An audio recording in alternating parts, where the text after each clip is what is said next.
What would you do if the world were to end tomorrow? Jesus, at this point in the gospel, seems to be warning his disciples about the end of time, and it's not a pretty picture. Doom, gloom, falling stars, shaking heavens. It's pretty vivid, a stuff of fantasy novels or Hollywood movies. And this is part of the problem. What do we do with this kind of a passage? It feels foreign. It feels like it's not really part of the story.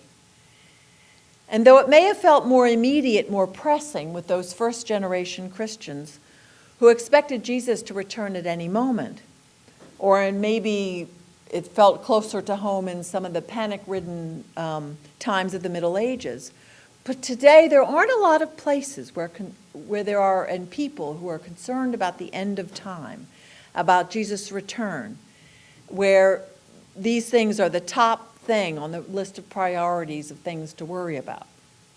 There have been a few, however, for whom it is the top on the list. Remember Harold Camping, who predicted and heavily promoted with much fundraising that Jesus would return on May 21st, 2011. And then when it didn't happen, on October 21st, 2011. Hal Lindsey predicted that Christians would not be on the earth past the year 2000. Then there was all the Y2K fuss and the predicted end of the world by the Mayan calendar in December 2012. And this kind of speculation continues, and maybe because so many people have made such predictions about the end of the world, and Jesus' return to such fanfare and failure, that they're almost a laughingstock. And yet they're right. Not about the timing, not even about the effort to make, or even the effort to make predictions, but they are right that one of the promises in Scripture is that Christ will return, that God will bring creation to a good end, and that everything we think of as permanent and reliable about our culture, about the world we live in, is actually more fragile, more vulnerable than we usually imagine. And somewhere deep down, I think we do know this, and it comes almost instinctively, whether it's in the falling leaves of autumn, or in the death of a friend, an illness that takes too long to recover from, or reports of global warming. There are times when awareness of the fragility and the impermanence of our world and of our lives penetrates the sort of cocoon of oblivion that we have woven for ourselves. And we can see this waking up to reality in the passage from Isaiah we read. This poetry comes from a time in Israel's history when the first exiles in Babylon they'd been away for a generation, and this first group of people who were desperate to come home were finally allowed to return to Jerusalem. They'd been longing for this, to go home to the place that God had promised, the place that they felt was their own, and they finally get their heart's desire, and the city is in a shambles. The temple is wrecked. The community that stayed in Israel has moved on in new directions. Things have changed, and things are not what the exiles had hoped, had dreamed, had expected. The previous section of Isaiah's poetry, written to the exiles when they're all still in Babylon, is full of hope. But then when we get to this section in Isaiah, that hope is tempered because of their experience by doubt and lament for unfulfilled expectations. And so we can just see what we had in the passage our four readers shared. Rich memories of God's saving acts, all the good things that God did for Israel in the past, and at the same time lamenting the experience of being mired in the muck of dashed expectations and a feeling of being ditched or abandoned by God. And so we see this deep contradiction between the people's belief in God's faithfulness to those who gladly do right and their profound experience, what feels like God's absence. The story, the history, the past experience on which their faith in the Lord is based suggests one thing, while their present experience suggests something else. So we have both of these things going on at the same time, the perfect Thanksgiving and the not so perfect. So what would you do if the world were to end tomorrow? Would you reconcile with a long-lost friend or family member? Would you try to finish a project that you started a long time ago? Would you tell your children, your parents, that you love them one last time? Would you embrace your spouse in one long last hug? What would you do? Asking and trying to answer this question has a way of clarifying our values and sharpening our priorities. And it's not a bad question to ask as we move or maybe careen from Thanksgiving to the headlong dash toward Christmas. It's a good question because it's so easy to get caught up in the pressure to make, to have the perfect Christmas, that we can lose a sense of not only what Christmas is about, but a sense of what and who we are ourselves. Now, I'm not going to give a well-intentioned and scolding rant about the true meaning of Christmas.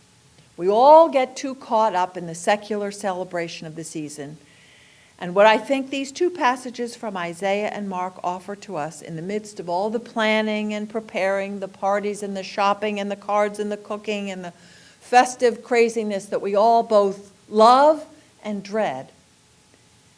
What these passages offer us is some space, some Advent space and time to be still, to experience some quiet, so that we can all remember who we are, that we are beloved children of God. And this is where Mark's otherwise alarming and confusing passage about darkening sun and moon and falling stars and shaking heavens has something to say. Because after all the dire warnings, Jesus says that no one will know the day or the hour, so we have to keep a close watch. He compares us to servants who won't know when their master will return, and yet are expected to be ready for it. So there is a call for constant vigilance, to be on the lookout for the arrival of the Lord, whether at the end of time or, as you might remember from last week, today in the face of a neighbor in need, in the faces of the least of these, as Jesus calls them, remember from last week. But I think there's also something else very interesting, actually very cool going on here.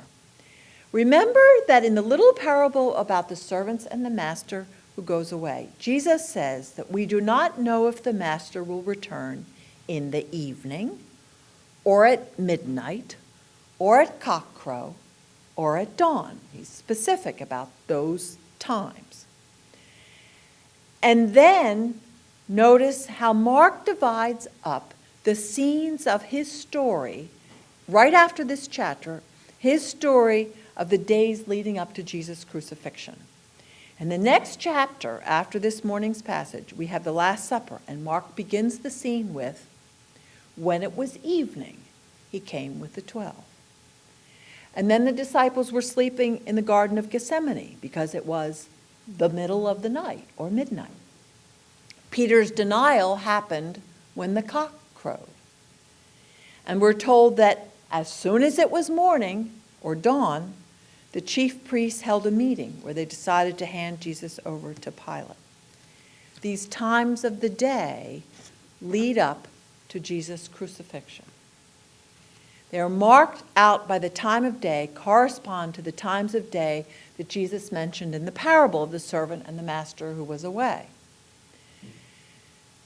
So maybe this injunction to watchfulness in anticipation of Jesus' return, when the heavens shake and the sun is darkened, is precisely the moment when he was nailed to the cross, when, we are told, the sky darkened and the temple curtain was torn in two, and God's love was poured out for us and for the whole world. Whatever, whenever, and however the end of the world may come, both the end to come in the future and the end of the world as it was known before Christ on the cross, is both future and present, yet to come and already happened. People of faith across history have said that Jesus on the cross was the pivot moment in history, the pivot point, when the world as it was known ended and another began. Martin Luther was asked what he would do if he believed the world would end tomorrow, and he is said to have answered, "I would plant a tree today." And we also, confident in God's love and sure of God's promises of the future, can also invest in the present, in the everyday, in the ordinary, in the people and concerns all around us. Because we have the promise of the cross and Jesus' resurrection, that God will bring all of God's creation not only to an end, but a good end. So remember what you were thinking about when I asked you what you would do if the world ended tomorrow. Well, guess what? You don't need to wait. You can do those things now. Love the ones you want to love. Finish the work you started. Start something new. Be faithful to the people around you and the commitments you've made or want to make to them. Be reconciled to those who need you. Undertake some small or wonderful or great project. We can do all this because Christ has come, Christ is coming, and Christ will come again. We know that we are God's beloved children, and God has promised to take care of the future. And so our present, despite disappointed expectations, despite loss, is always open and full of possibility. Let us pray. Gracious God, some of us are the glass half empty sort, and some always see the glass half full.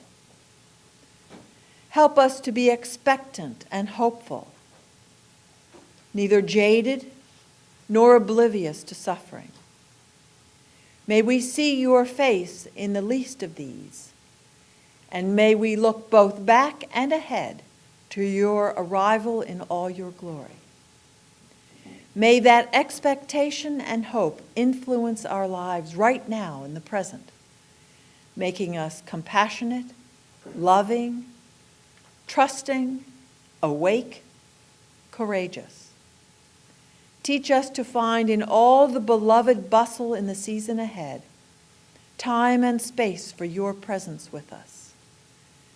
In the name of the one who's already come, the one who has yet to arrive, Jesus the Christ, we pray. Amen.